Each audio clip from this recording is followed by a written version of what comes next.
మద్దతు ఇస్తున్నది నిజంగా చెరువులను కాపాడడానికి, పర్యావరణం కాపాడడానికి. దిలీప్ గారు ఏంటి ఆరోపణలు, ఏంటి ఏం చెప్తారు దీనికి? ఆరోపణలు ఏ పని చేసినా వస్తాయండి. ఆరోపణలు ఎక్కడో బిగినింగ్ ఎట్టు ఉండాలి కదా, somewhere you have to begin. ఎక్కడో బిగిన్ చేయకపోతే అసలు ఎట్లా వెళ్ళిపోతారు, ముందుకు ఎట్లా వెళ్ళిపోతారు? ఒక దగ్గర మొదలు పెడితే ఆయన అన్నట్టు మా లీడర్లే ఆయన రేపు అధికారులు కూర్చొని కొట్టేయమనండి, మేము వేరే విపక్షాలకు కొట్టేస్తాం. ఇప్పుడు మీరు అధికారులు కొడదాం అనుకుంటున్నారు కదా, అప్పుడు కొట్టేయండి, మా లిస్ట్ చేసుకొని. కావాలంటే ఇప్పుడు వైట్ పేపర్ అనేది ఇవన్నీ కూడా టైం కన్జ్యూమింగ్ ప్రాసెస్ అండి. ఈ రోజు చాలా క్లియర్ గా రకరకాల గారు చెప్పారు, ముఖ్యమంత్రి చెప్పారు, నేను కూడా చెప్పాను. వీటిలో చిన్న వాడు కానీ లేదా అల్ప ఆదాయ వర్గాల వాడు కానీ అది టార్గెట్ కాదు. ఈ రోజు కబ్జాలు చెరువులు పోయినాయి అనే విషయం అందరికీ తెలుసు, పెద్దలందరికీ, పెద్దలందరికీ. 650 చెరువుల నుంచి 300లకు వచ్చాయి. దీన్ని రక్షించాలా వద్దా అని ఒక ప్రైమరీ ఆస్పెక్ట్ అయితే, ఎన్విరాన్మెంట్ ప్రొటెక్షన్ అనేది కూడా ఇంకో ఆస్పెక్ట్ కింద మనం ఈ రోజు రకరకాల చర్యలు చేపట్టాలి. ఎందుకంటే ఏ ప్రభుత్వాలు వచ్చినా కూడా ఈ ఎన్విరాన్మెంటల్ ప్రొటెక్షన్ అనేది లీస్ట్ ప్రియారిటీ, దానికి ఇచ్చే డబ్బులు కూడా అత్యంత లీస్ట్. ఫారెస్ట్ డిపార్ట్మెంట్కి ఏదైనా అందరికీ తక్కువ డబ్బులు ఇస్తారంటే ఫారెస్ట్కే ఇస్తారు, ఎన్విరాన్మెంట్ ప్రొటెక్షన్కే ఇస్తారు. ఇవన్నీ జరుగుతున్న సందర్భంలో ఎవరో ఒకళ్ళు మొదలు పెట్టాలి కదా. దాని ఇప్పుడు తారనాయని ముందు ముట్టుకున్నారు, మరి మా పార్టీ రేపొద్దున ఇప్పుడు నోటీసులు ఇచ్చారు. సీఎం తమ్ముడు అన్నట్టు నాకు తెలియదు కొన్నప్పుడు అది ఎఫ్టీఎల్ లిమిట్స్ లో ఉన్నట్టు కొట్టుకుంటే పర్వాలేదు అన్నాడు. కాదు, మీరు అదే ఇక్కడ ఏమంటున్నారంటే దిలీప్ గారు, మీరేమో కొందరికేమో నోటీసులు ఇస్తారు, కొందరికేమో ఏ నోటీసులు ఇవ్వకుండా వెళ్ళి కూరుస్తున్నారని అంటున్నారు కదా.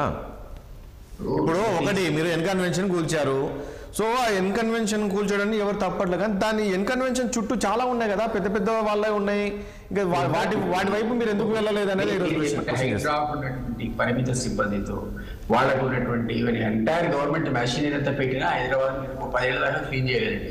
మీరు ఇచ్చే లిస్ట్ ప్రకారం మరి వాళ్ళని ఇవ్వమనండి, బీజేపీ వాళ్ళని ఇవ్వమనండి, లేకపోతే బీఆర్ఎస్ మొన్నటిదాకా మున్సిపల్ అడ్మినిస్ట్రేషన్ మంత్రిగా ఆయన చేశాడు పాపం, మరి కేటీఆర్ గారు చేశారు. మరి ఆయన 10 ఏళ్లలో ఎన్ని అనుమతులు ఇచ్చుంటాడు ఇట్లాంటి ఇల్లీగల్ వాటికి?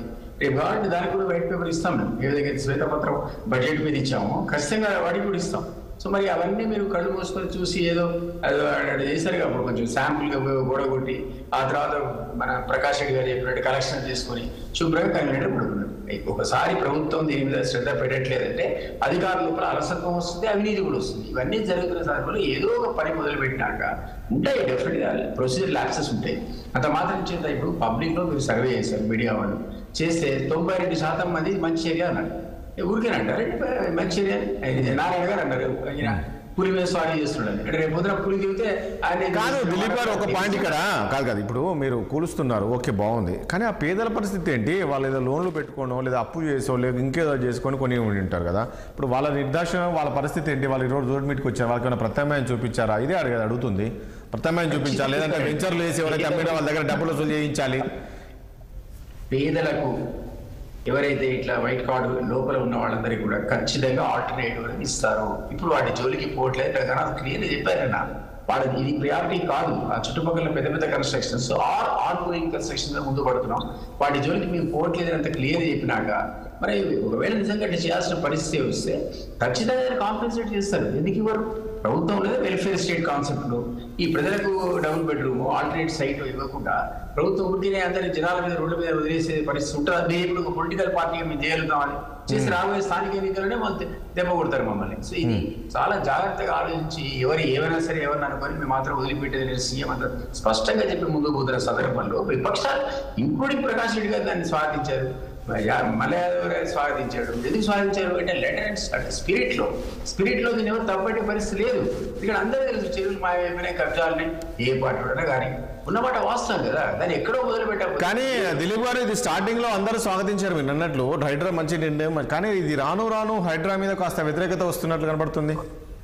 ఎందుకు వస్తుందంటే ఇప్పుడు చిన్న ఎక్కడైనా పొరపాటున తప్పనిసరి పరిస్థితులు అట్లాంటి వాళ్ళు కూడా ముట్టుకున్న సందర్భంలో వస్తుండొచ్చు. కానీ మళ్ళీ చెప్తున్నా వాళ్ళకి ఆల్టర్నేటివ్ ని క్రియేట్ చేస్తారు.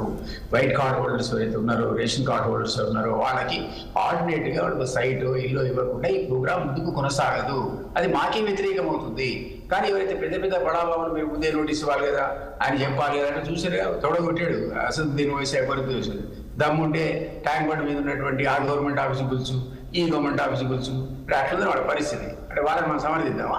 వాళ్ళకి మనందరికీ తెలుసు చెరుకు మధ్యలో బిల్డింగ్స్ కనబడుతున్నాయి, వాటిని తీయాలా వద్దా? కాదు ఒకటి దిలీప్ గారు, ఇప్పుడు ఫాతిమా కాలేజ్ కావచ్చు, ఒక మల్లారెడ్డి కాలేజ్ కావచ్చు, పల్ల రాజేష్ రెడ్డి కాలేజ్ కావచ్చు, ఇవన్నీ రేపు కూల్చే అవకాశం ఉందంటారా?